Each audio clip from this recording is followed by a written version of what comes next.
Hello, everybody. Turn this up in my headphones, Charles. Turning it up.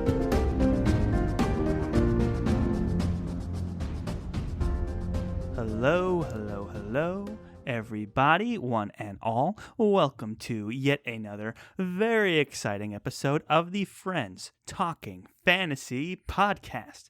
My name is Charles, and with me today, as always, is my lifelong friend and co-host, Dylan. I'm ready to talk some fantasy with my friend, Charles. I am ready to talk some fantasy with my friend as well, Dylan, but not just any fantasy today. Oh. I was thinking about this. It's like, I used to do it to kind of interrupt you, like say, oh, and now you like tee me up for it, and I'm like, it sounds forced. We'll have to iron it out. Yeah, I'm like, but it's just kind of like, oh. The cue has always been, we've never actually talked it out. No. This is the first time we're addressing it, but yeah, we'll work it out. Yeah, I think I like if you just talk through and I'm just like, oh, and you're just got it. Rolling. All right, so we can try that let's again. Keep rolling. No, we're keeping it. Okay. So what are we here to talk about today, Charles? Not just any old fantasy, Dylan, because we are talking about fantasy books that changed our lives. Oh. Yes, this is a big, high-level conversation here. These aren't just any fantasy books. These are the ones that we have read that have impacted us in such a way that we would go as far as to say they have changed our lives. Yeah. And it was interesting to me when I first started thinking about this. A bunch of books started coming up pretty quickly. I don't know if you had the same experience, Charles. Yeah, well, for me, it was interesting because I had the stuff that obviously I read when I was younger and more impressionable. And then I was kind of thinking for the first time about some recent stuff. And I was like, you know what? Some of these more recent reads have changed our lives. And that was a fun little exercise for me to do this. I considered series that I hadn't thought of before. Because, I got the classics, but then there's, recent history too. Well said, Charles. So, shall we just get into it? I mean, the premise is pretty simple. It's talking through these books that have impacted us enough that come from the fantasy or speculative fiction genre that we'd say actually significantly changed our lives in one way or another. We'll talk through what our history is with these series, as well as how we think that they changed our lives. Very well said, Dylan. And I think the first series that we have to address right away, because it applies to both of us, and this is the series that changed our lives in such a way that the show was able to exist. And that is A Song of Ice and Fire by George R.R. Martin. Yeah, so folks who've been listening for a while will probably know that while Charles had some history with the fantasy genre that he'll get into more going back to Lord of the Rings, The Hobbit, stuff like that. Spoilers. Yeah. This is a spoiler-free episode, but you cannot be safe from spoilers of things that come later in the episode. Spoiler: Lord of the Rings was influential for us as a fantasy podcast. Yes, so sorry to ruin that, but we'll get there. I'll say that I, on the other hand, was not a huge fantasy fan before watching Game of Thrones, which maybe will surprise some folks because now we're podcasting about fantasy and we're both huge enthusiasts of the genre. But I really feel I owe all of that to Game of Thrones, the show, and then subsequently A Song of Ice and Fire, the books. And this was such a revolutionary multimedia story that was being told that I was enraptured by the show so much that I was like, oh, maybe I like fantasy. Yeah. Maybe I could try the books and see where things go from there. Right, and I think it did that for a lot of people, like the popular consensus around fantasy, like, oh yeah, Lord of the Rings, you have elves and dwarves and wizards, Right. be kind of writing it off. But I think Game of Thrones brought the conversation to a lot more people. It's like, hey, look, there's actually like more mature, turned down kind of themes here, and it's more down to earth, and it can be super violent, and like Yeah. all these, and like it can be super more about scheming, and you can have like these personalities and these characters, and there's drama that you wouldn't have thought possible when you think of it as like, oh, potions and spells. It's like, well, there's that, which is always awesome, but then you have this like drama and these political schemes and all these things that just enraptured like the whole world for many years. Right. I mean, I'm embarrassed to say it now as someone who's super into fantasy, but I think I had some almost like biases and stereotypes of what fantasy novels and fantasy content are supposed to be, and they have not held up at all now that I've actually gotten into fantasy since watching Game of Thrones and the path that's set me on. But way back, we're talking, geez, how long ago was that at this point, Charles? The Maybe first Game almost of a decade or Thrones, something like yeah, that. it's been a long But time. yeah, I mean, way back to that point, I think me, alongside a lot of other people, just didn't really know a lot about fantasy beyond things like the Lord of the Rings, and we assumed everything was just a carbon copy of Lord of the Rings. And A Song of Ice and Fire, for me, opened my eyes to the fact that that wasn't the case, and then led me down a path where I got to read all sorts of other stuff that wasn't just a carbon copy of Lord of the Rings. Right. That being said, Charles, Hmm. we'd be remiss not to talk about the Lord of the Rings, right? When Yeah. it comes to fantasy books that changed our lives. Yeah, I mean, Game of Thrones, like that first book is so amazing, and the stuff that happens in it, the characters, the dialogue, so Right. original and just blew my mind. And I would say, though, that perhaps the most influential for me, I think Ice and Fire takes a really solid second place, but Lord of the Rings has to take Hmm. the number one spot just because it caught me at such a impressionable age, Yeah. and the movies, those Lord of the Rings movies, like totally just captured my imagination. And I remember waiting for them to come out in the theaters, and being just blown away, like from the music to the acting to all the characters and just the epic nature of the battles. And it captured my imagination in a way that like no other fantasy series really has, because I mean George just shocks me and wows me constantly, Hmm. but like Lord of the Rings just whisks me away, and I'll always just remember. I mean, that's one of the series that I've read over and over again. It's the movies I've watched the most, and like, there's so many just magical things going on in Lord of the Rings that has In kind every of, sense of the word. yeah, that has me always going. And now that we read new series, I'm always thinking back on how Lord of the Rings was kind of the genesis for a lot of these, and it's just built my appreciation for fantasy up. It's just been a really strong foundation for me. So Lord of the Rings, no surprise, highly influential. And The Hobbit I read over and over again as a kid. That was one of the first books that I was like, hey, I kind of want to read this book a second time. That's not something I ever thought. I was like, okay, I read that book, Hmm. I done, next book. But this one was like, I kind of am open to reading this again, which was like not an easy thing to get a younger me to do. Yeah. So Hobbit, Lord of the Rings, super influential, life changing for sure.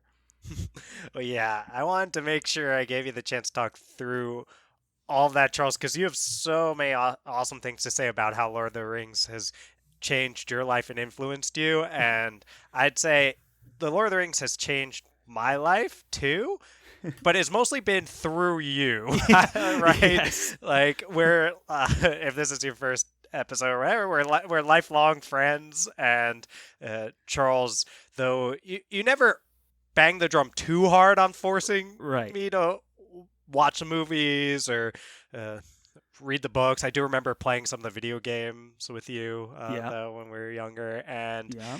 I'd say the biggest way in which the Lord of the Rings though has changed my life is that it inspired you to plan out an entire trip to New Zealand, and Yeah, then we're from New York originally, so we're in New York at this time, all the way on the other side of the world, and then Charles just planning this huge trip to New Zealand, and kind of subtly threw me and our friend Derek a, hey, if you were interested in coming along, then maybe you could. I mean, it's mostly going to be Lord of the Rings sites and stuff, but whatever.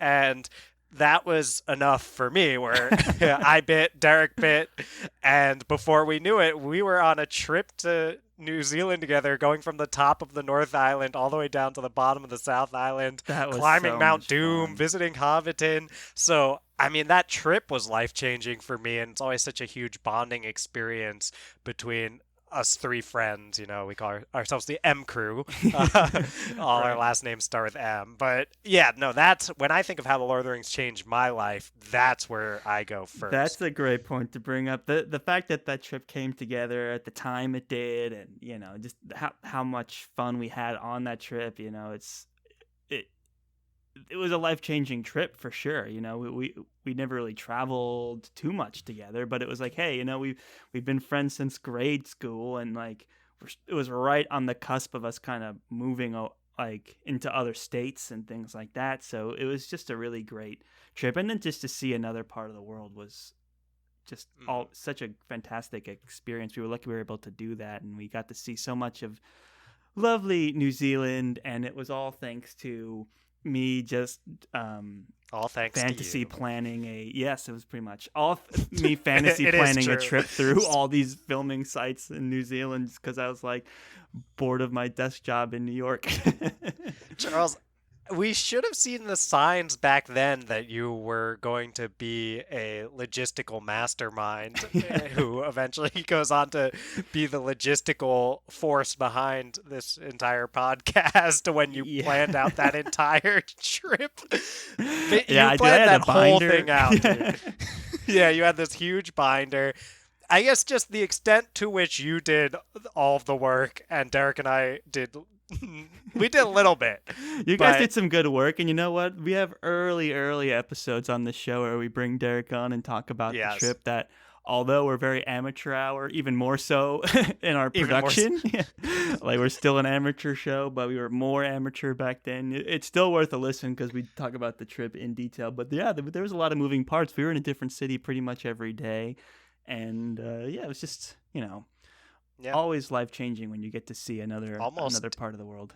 Yeah. Well, you almost died, Charles. So that would have been quite life changing when we were Yep, and climbing Mount Doom. you can hear all about our Yes. harrowing experiences on Mount Doom in that earlier episode. So yeah, Lord of the Rings, no surprise, makes it on the change your life category in terms of fantasy series. Um, Another series that is more influential to me and is a more classic and shouldn't surprise too many people is the Harry Potter series. Now, this was another one that came out when we were young and impressionable, and it's one of the series that I think for a lot of people turned younger kids on to just independent reading that's like outside of school, and that was certainly the case for me and Harry Potter. And I just have so many fond memories of like being at bookstores like at midnight when the book gets released and seeing the movies with all my friends when I was like in grade school, and I attended a book Your signing and birthday got to party. meet JK. Yep, I birthday. I remember. hosted Yeah. birthday parties to see Harry Potter. I was Drag really me into along. it. And yeah, Dylan was invited, and he came to some of Yes. them. And yeah, I got to meet J.K. Rowling. I have a couple first editions signed, so it was just like it captures a moment of childhood that I'll consider life changing, and definitely, if anything, inspired like a interest in just reading recreationally, just reading fiction and fantasy, and I owe that to Harry Potter. So another really imaginative series. Can't go wrong. Harry Potter, life changing for sure. Yes. I'm glad that you've had that experience, Charles. Yeah. Harry Potter's an interesting one for me. Obviously, now it's hard not to view it through the lens of the author and Yeah. all the yeah. I mean, so I can't in good faith endorse J.K. Rowling these days. No. And but all that aside, I'll also say I spoke to my mom recently where she was like, this fantasy stuff, like, what wasn't something that you were as into as a kid? And she was like, you really did not like the Harry Potter series. So it's like, I was like the one kid, Charles, that Yeah, did not yeah. like You have a Harry very unique Potter. perspective, especially now that you're in the fantasy community, that you just have no history with Harry Potter beyond Yeah, what I was able to drag you into, much like Lord of the mostly Rings and dragging me into like movie theaters. Earthsea is coming up. Yes, it's just dragging you through all of these older series. But yeah, you're interesting in that way. But I think that's true to just your interests in fantasy. Harry Potter's a unique one. It's a super popular one, but yeah, it's just some of these other series that we're talking about here is just not on that same level. Hmm. Well, I have an interesting one that is a little off the beaten path, I think, from the books that get people normally name. I think we've named a lot. Like basically everything we've named here is stuff that is very likely to come up for any like fantasy Yes, podcasters talking yes. about books that change their lives. So my next one is The Chathrin Voyage Quartet by Robert V.S. Reddick. And this is a series that I definitely talked about in our underrated book recommendations episode that's still banked that we've not, right, Charles? We've Right, not we have released not that released episode. it. Yeah. Right. So I think it's one of the most underrated books I've ever read. Robert V.S. Reddick is totally awesome guy and author. From my interaction with with him on Twitter, would suggest he's an awesome guy. And I'll say that this series, it's basically a series about a almost like fantasy equivalent of the like it's not like Titanic style in terms of how it's built, but like a giant boat or a giant ship, where a bunch of characters, most like young characters, head out on this awesome journey. It's pretty high fantasy, I would say, like all sorts of different creatures and different, I guess, like humanoid races, or I'm not sure if that's what he calls them in the book, but all sorts of high fantasy stuff going on, things that were not as present in A Song of Ice and Fire or Game of Thrones, but also had these things that make it a good transition from A Song of Ice and Fire and Game of Thrones when I was first getting into the fantasy genre and trying something different from the Song of Ice and Fire books. I think this was the second series that I read after A Song of Ice and Fire, Right. if I'm I correct. kind of remember And it that way. Certainly yeah, felt that way.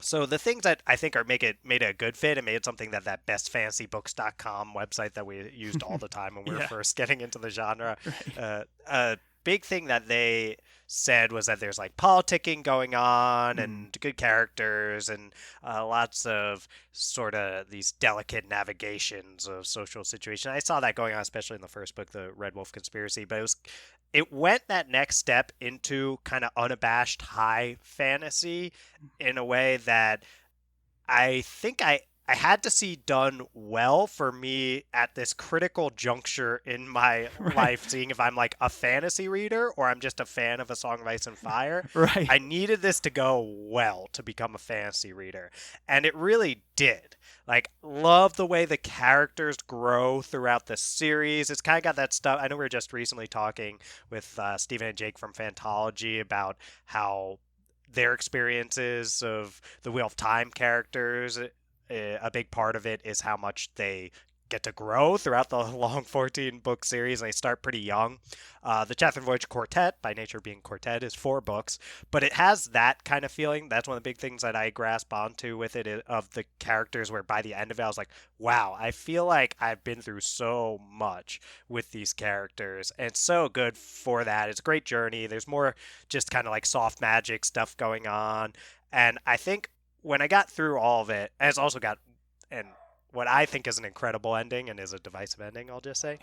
And it's just this series for me that sticks out as, like, if this was bad, I do not think I would keep reading fantasy. I'd say, oh, I guess I liked A Song of Ice and Fire, but that's probably like the best one, so I don't like fantasy. But instead, it was really good, and I was like, maybe I really like fantasy. Yeah, and I just kept going that there's from there. this alternate universe out there in which you didn't like Chatham Voyage and therefore like was dismissive of all fantasy, and this podcast doesn't exist. Oh, you know? yeah. 100%. I think there's no. I mean, maybe there's other books that I could have picked up that would have had a similar, I've loved so many fantasy novels at this point. I'm sure there are a bunch I could have picked up and had something of that experience where I was like, oh, I guess I like fantasy. But we're lucky in terms of being people who like got really into fantasy and started a podcast, and that's how it's changed our lives, is like that I picked up Chatham Voyage and it influenced me in this way, because I don't think we're sitting here right now if I guess if Chatham Voyage didn't live up to what I was hoping for, which it did. Yeah, you've been talking about this one for a long time, and it's such a unique series to you. I feel like I've had a lot of conversations with fantasy enthusiasts, and everyone talks about all the big ones: Game of Thrones, Lord of the Rings, Wheel of Time, what have you. But like, to me, like, Chatham Voyage is very much like a Dylan series, if that makes any sense. And it's been at the top of my TBR just because of how much it has, captured your attention. And, I think very highly of your opinions. We see eye to eye on a lot of stuff in the world of literature. So it's one of those things that I hope we can read soon, because it's definitely piqued my interest, and I recognize it as a show that has kind of stuck out in your reading library. As a book, or I guess a book series. Series. I mean, I'm super interested because I read it so long ago at this point, Charles. Like, this was, I think, my second series after A Song of Ice and Fire. So I'm curious to look at it with fresh eyes as someone who's read all these different fantasy novels at this point and can try to pinpoint, because there are definitely things where I'm like, looking back, I'm like, oh, those are basically the elves equivalent. But I mean, as weird as it was, I wasn't even a big Lord of the Rings fan yet, so I was like, whoa, these creatures that live forever, not forever, but live really long and have this sort of sanctuary. I was like, that's amazing. I think now those kind of things wouldn't have the same level of charm, but there's all sorts of stuff I do think back to that are not like anything that I've read since. And this setting of being on the ship and these characters going through all this growth, I do expect, and the ending, like that ending. Yeah, but you've praised it before, and I'm so excited to read it. Like, I'm so interested. Yeah. Trying to imagine what it could possibly be, after hearing you talk about it. It's like, I need to know what happens in this series. I think when you get to the ending, this is as good as I can do without spoiling it. When you get to the ending, I think you will see why it helped make me a big fantasy fan in the way that I am now. I can't say any more than that because I don't want to spoil it for you or our listeners. I think you will know it. Charles, you'll get it with just knowing me as long as you have. I'm excited. You'll have to pitch it someday in Friends Pitching Fantasy so we can read it. That will be a big day for all of us, Charles. Indeed. I know there's another series that you wanted to bring up today that, is a very unique Dylan experience as well. Do you just want to jump into that one? Sure. Yeah. So I'm going to cheat here by saying that one of the fantasy books that changed my life is the video game Final Fantasy IX. So that counts. It counts. I mean, it totally doesn't. It totally is not a book. No, But it's not. this is our podcast, so we can talk about whatever we want. Fair. And I think that Final Fantasy IX for me is another one of those. Just I actually think I played it maybe in my first year of college, or I actually got introduced to it by a friend of mine who was basically playing it, and I was like watching every time he played, and kind of like at times I would play some, so we kind of played it together. And then you know Brent, but Yeah. yeah, so uh, my friend Brent was doing most of the playing, but I was like, dude, do not play unless I'm there to watch. Because for me, the Final Fantasy games are always more about the story than they are about the gameplay anyway. And I got really into it, and it was more the fact that someone just happened to be playing a fantasy game on my TV, because I don't think he had one in his room, than anything else. And I was like, oh, this is kind of cool, this like medieval setting and magic and stuff. Right. And I think I was just starting to, it was piquing my interest, and I was noting the signs that maybe I was someone who likes fantasy. So this actually came before I think I watched Game of Thrones at all, but it Hmm. primed me in a way where I was like, when this Game of Thrones show came out and it's medieval and stuff, I'm like, I did like Final Fantasy IX. And that's a very medieval, it's kind of like cartoony style in terms of the animation and stuff, but it's very medieval, more medieval than most Final Fantasy games, which tend to be sort of steampunk. And I played a lot of Final Fantasy since then, as you know, Charles, and probably any listeners who follow me on Twitter. And I love Final Fantasy still. I play Final Fantasy whenever I get the chance, and this set me up on a path, Charles, for being primed and ready for the way that A Song of Ice and Fire really got me into the fantasy genre. Yeah, I feel like getting you to become a fantasy fan took a long time of these little suggestions and like, oh, Yeah. here's a video game, and you're like, hey, that's cool, but it's like, oh, But someone like else is playing it. magic just and near me. medieval, yeah, and it's like, oh, this TV show coming out, oh, hey, it's like it took a long time to get you from Final Fantasy IX to reading Lord of the Rings on the show, so. I think it's how funny it's been that all these suggested things of like you slowly, almost subliminally falling for the Right. fantasy genre.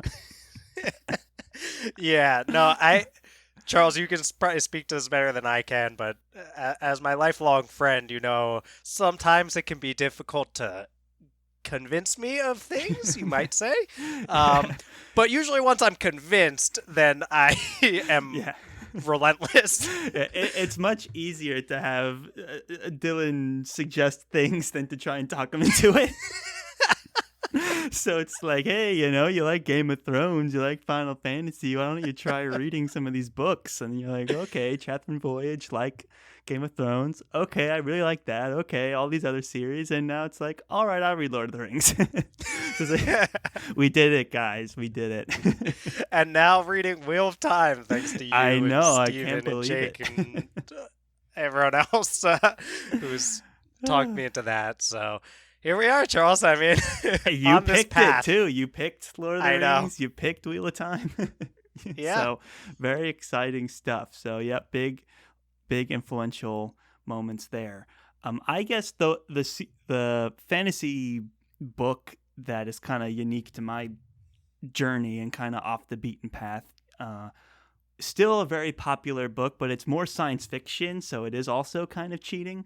But it's Do Androids Dream of Electric Sheep by Philip K. Dick. And for anyone that's not familiar with that book, it's the inspiration for Blade Runner. So Blade Runner is basically a movie adaptation of Do Androids Dream of Electric Sheep, which, first of all, the title right away just captured my imagination in that Oh, sense. It's such an epic title. Incredible. Like, I wish more books were like named like this. Yeah. I get why it's not. It is a lot to type out and to remember, but it's such a poignant like thinker of a title that you're like, man, this is just poetry almost. Do Androids Dream of Electric Sheep? And it's a science fiction book in which there's androids trying to live amongst humanity, and there's people trying to hunt out these androids and separate them from society. And there's things like, oh, animals are like a status symbol, and some people try and posture by having android animals, and it would be kind of scandalous if it was ever found out that it wasn't a real animal, it was an android. And technology's progressed in such a way that it's super hard, almost impossible to tell them apart, and the story is told in such an imaginative way. It got me thinking of like what speculative fiction can do in terms of like talking about the human condition, which is something we talked a lot about in Why Do We Like Fantasy.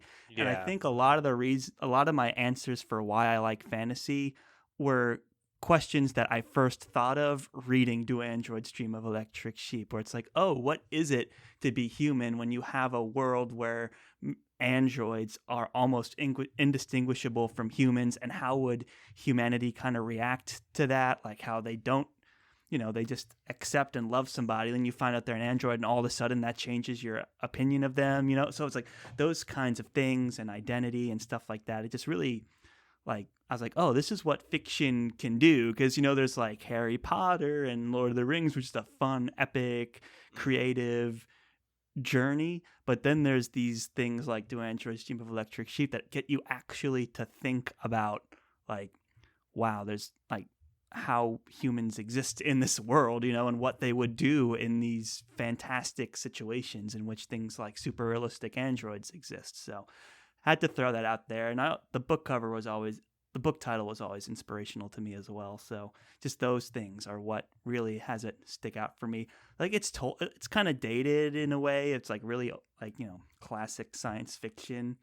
But like the themes it addresses, Philip K. Dick was very creative in his storytelling. There's a lot of really cool stuff that he's thought up, and it might be kind of bizarre to read some of it today, but for the most part, it's just really, really creative writing that always stuck out to me as kind of life-changing in how I analyze fiction, if that makes sense.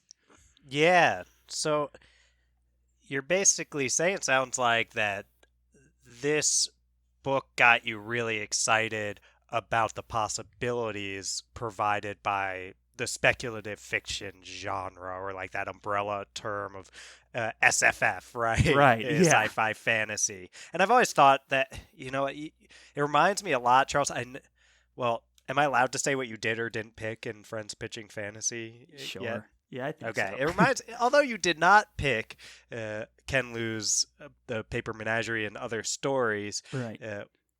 That there's a quote that I grabbed from his preface where he says like he doesn't differentiate between sci-fi and fantasy really, and he says all fiction is about prizing the logic of metaphors. Some stories simply literalize their metaphors a bit more explicitly. Mm-hmm. And I felt that that's kind of why the sci-fi and fantasy genres fit so well together under that speculative fiction brand. It's like, okay, well, yeah, maybe you're doing it with sci-fi and then you're probably doing it with technology, or maybe you're doing it with fantasy and then you're probably doing it with magic.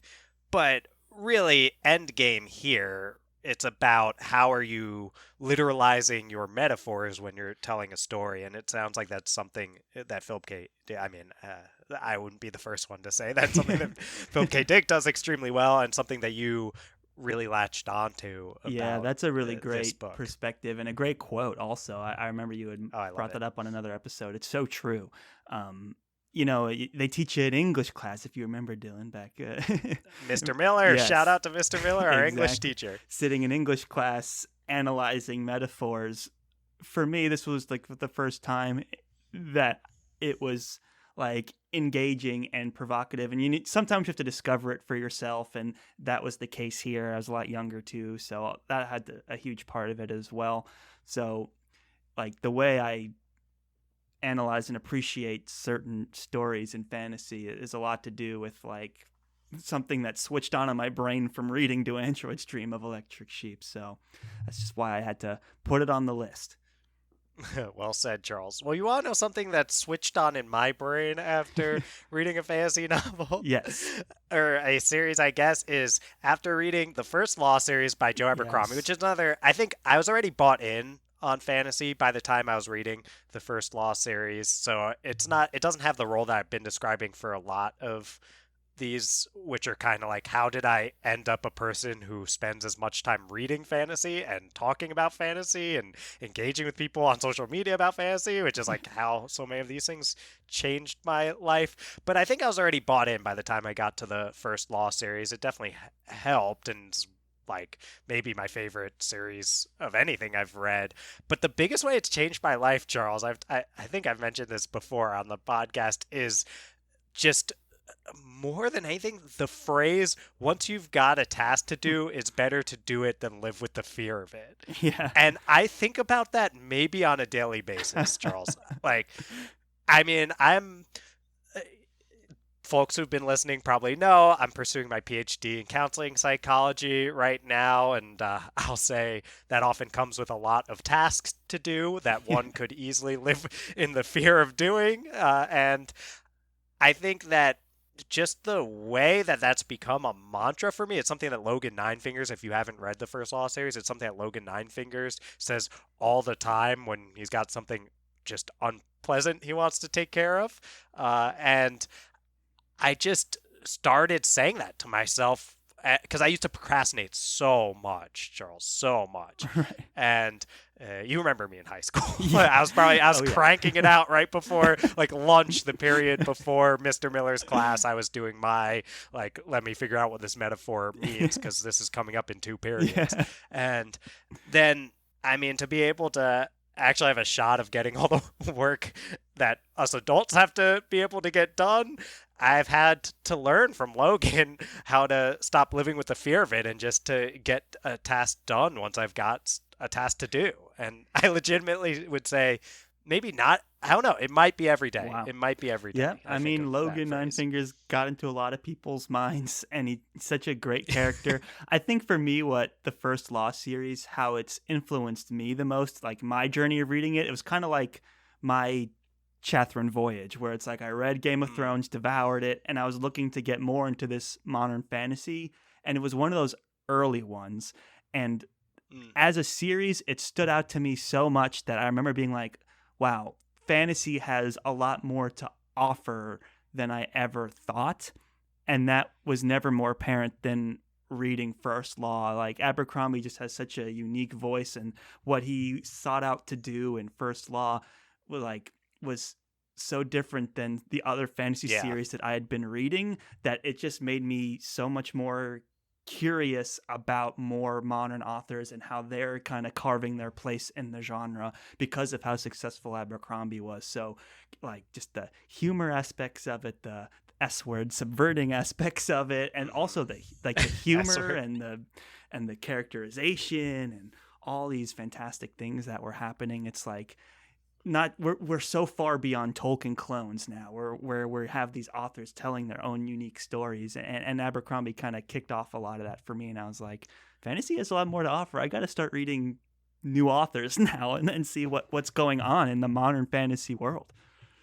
Yeah, that's so well said, Charles. And I think it's interesting for you as someone who was so influenced by the Lord of the Rings early on, Sure. and then Abercrombie comes in, and for folks like you who cut their teeth on Tolkien's work, it's like this guy's coming in and pretty intentionally subverting and changing a lot of the stuff that we're used to in the fantasy genre, because I think Abercrombie is such a unique and interesting voice and just like person from what I've gathered from watching interviews and stuff like that, just his way of thinking about things. He's very like psychological, got a little bit of this like cynical side to him, Yeah, a and little bit. very dry sense of humor. Yes, a little bit. I don't want to like, it's a little weirder when you're talking about the person rather than the like work. Like obviously the work is super cynical in a lot of ways, but I don't want to say, like, I don't know Joe Oh yeah. Abercrombie. I want to say he's like a cynical guy,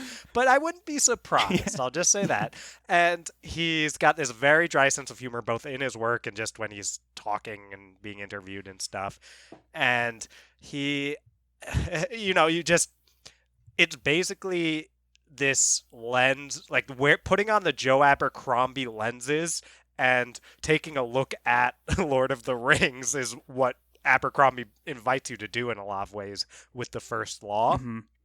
And for someone like you, it must have been like, what is going on with these lenses? Like, It's very much like this is a fantasy book unlike any I've ever read. Because even Game of Thrones, which was progressive in so many ways, like it was still so firmly rooted in like all these swords and sorcery aspects. But First Law was so rooted in these characterizations, and these characters were like kind of funny, and you're like, So whoa, true. like this is a like totally different way to interpret a fantasy series while still being fantasy. And like that is what always sticks out to me in terms of like my experience with First Law. And like rereading it has been such a great experience as well, and like I'm Yeah. excited to continue reading about it and talking about those characters. It's so good.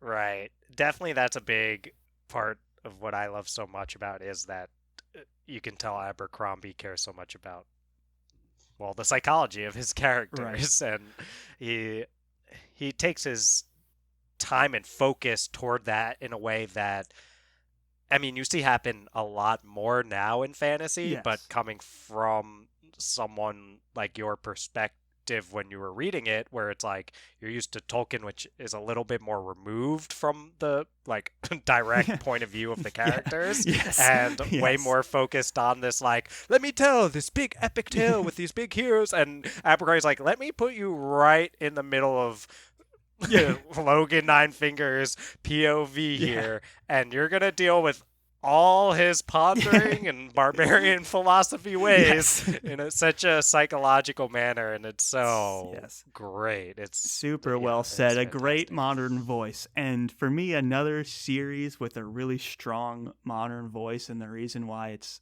on this Changed Our Lives list is Saga. And Saga is a graphic novel series, which is also unique to this list, written by Brian K. Vaughan and illustrated by Fiona Staples.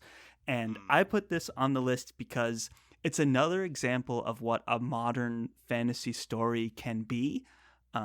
First Law kind of was like, here's a different way to tell a fantasy story, but Saga is another one that is incredible in its characterization and the story it decides to tell. The characters, they're not like a Gandalf who's like the most powerful character in the world. They're just two super ordinary people trying to exist in this grand epic fantasy world, and it pulls them in so many different ways, and that's what's captivating about Saga. It's like such a fresh story, such a modern story. You have such a diverse cast of characters, and they're all super like fleshed out with these modern voices. There's lots of like cursing and lots of like Mm, crude things going on, but it's so fresh and exciting to me. I was like, this is one of the best, not just graphic novel stories, but just stories in general. And that's another thing too. Like,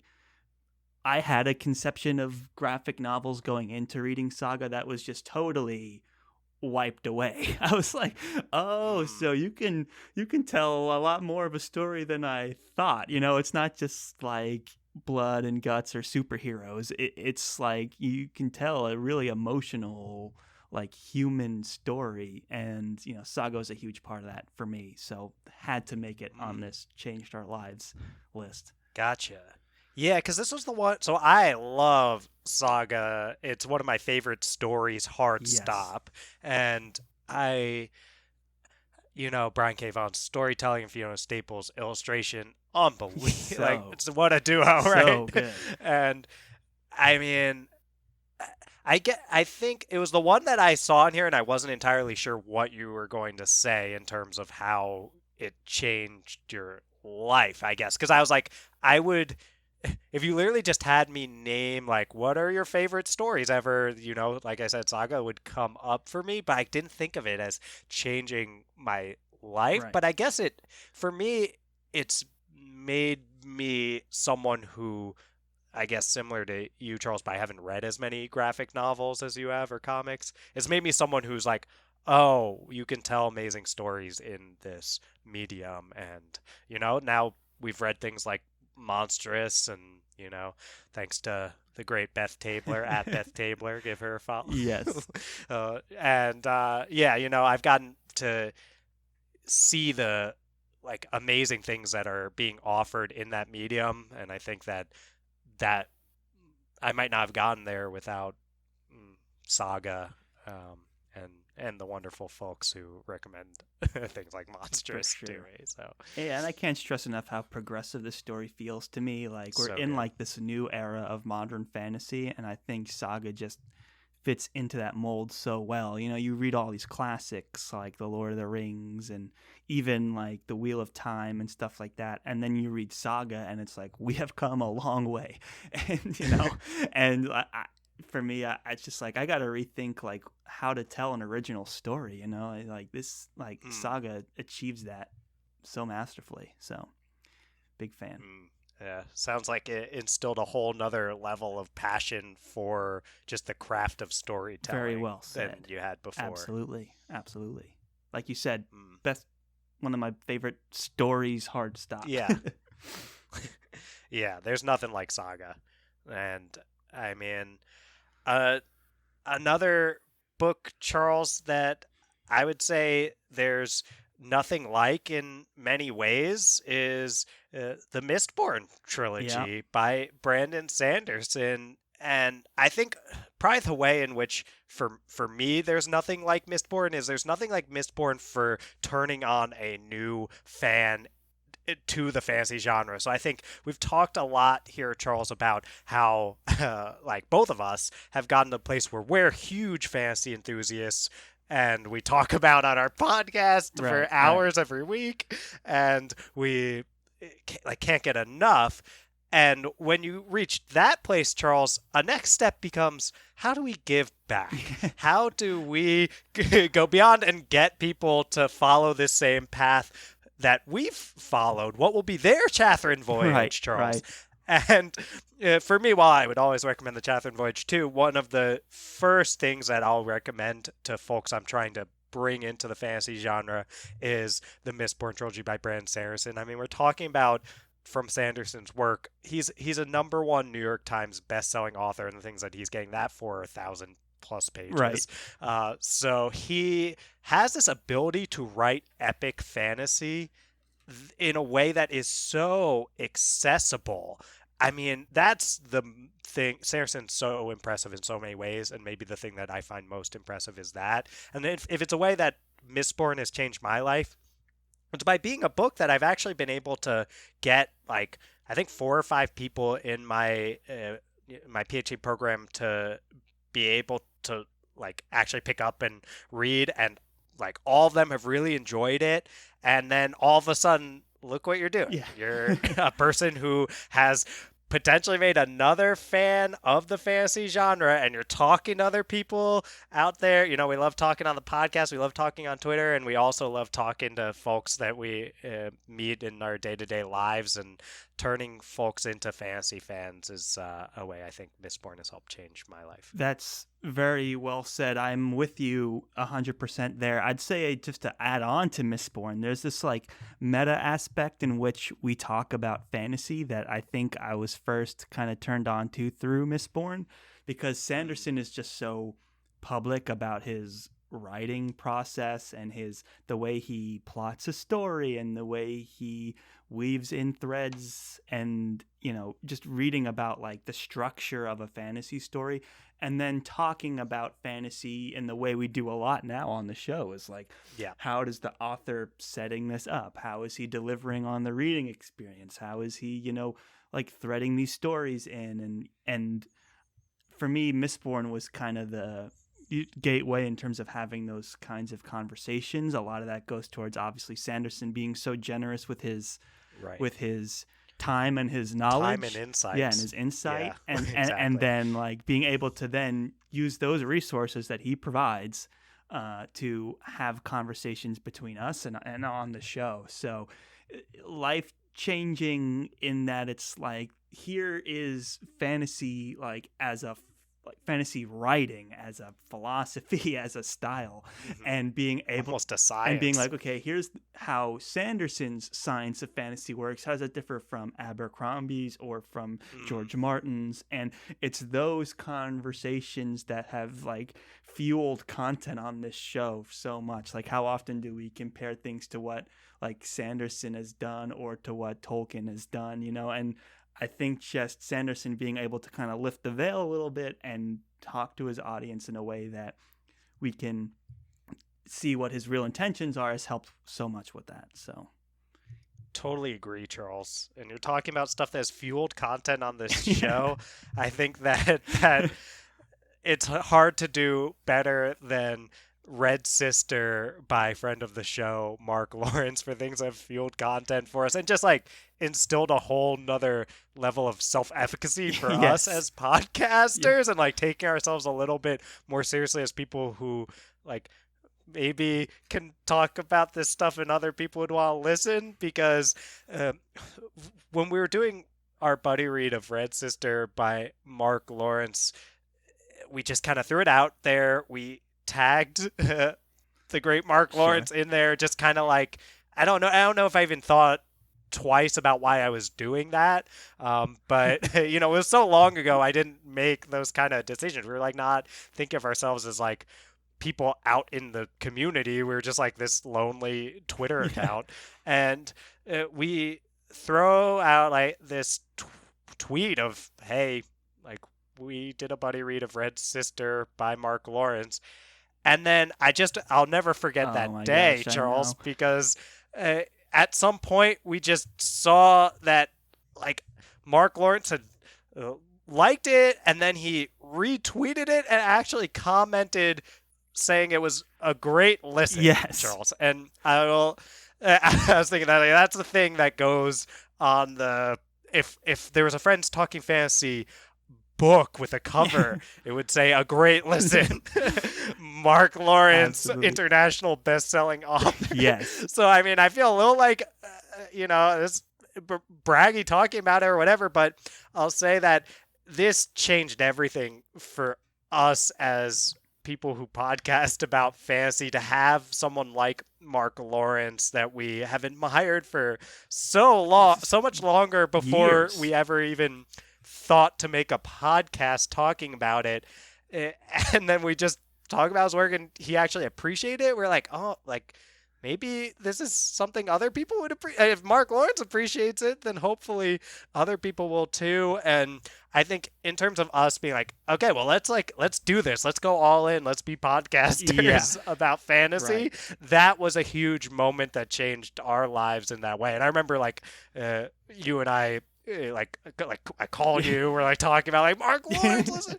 Yeah, like, I remember when the notifications were coming in, because it, you know, it was like, oh, Mark Lawrence liked it. I was like, whoa, that is insane. And it's like, oh, Mark Lawrence like retweeted. I'm like, oh man, that's next level. And it's like, he commented, great listen. I was like, dude, what is happening right now? I didn't think that was something that was possible for us. I'm grinning ear to ear just thinking about it. But like, yeah, Mark Lawrence endorsement at that time, you know, we were so convinced we were just screaming into the void, and then to have his kind of like to support, have Lawrence's voice answer from the void, incredible. And then we've been able to, you know, go through the whole Book of the Ancestor, and we were able to ask Mark Lawrence questions and even make an episode of him like answering our questions, which was so great.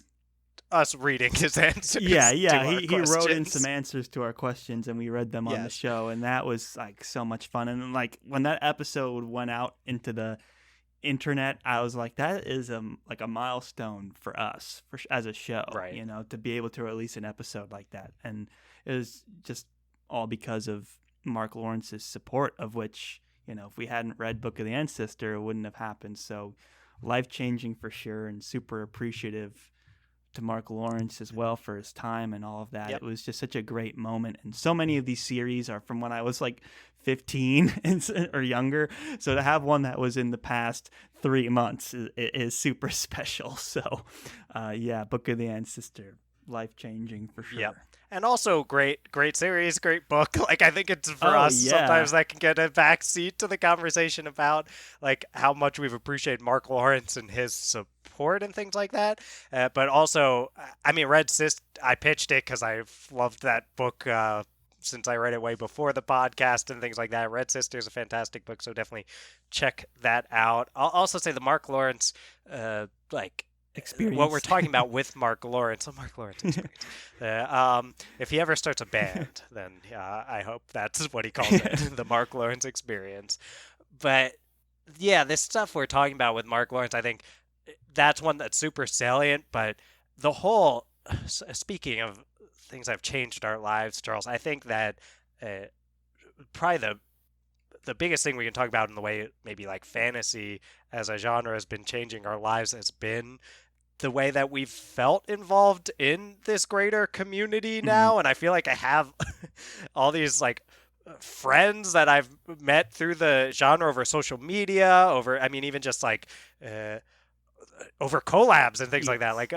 Like now we're like have friends and folks like the folks over at Fantology that we actually interact with. And it's what's so amazing, I think, about this genre, maybe more than anything, and something that we were missing before we started doing the podcast, was just like there's all these other people out there who are having these same kind of experiences where fantasy means this much to them in the way that all these books have meant so much to us, and we can all like share that together. Right. And that's been life-changing as well. Absolutely. This show and the experience of being in the community as part of this show has been a life-changing experience for me, for sure. And it's all for the better. I really enjoy doing this, and I really enjoy when we get those moments that we can talk to other podcasters or other authors, or maybe people that have listened, that have written in through email or social media. Like being able to have those exchanges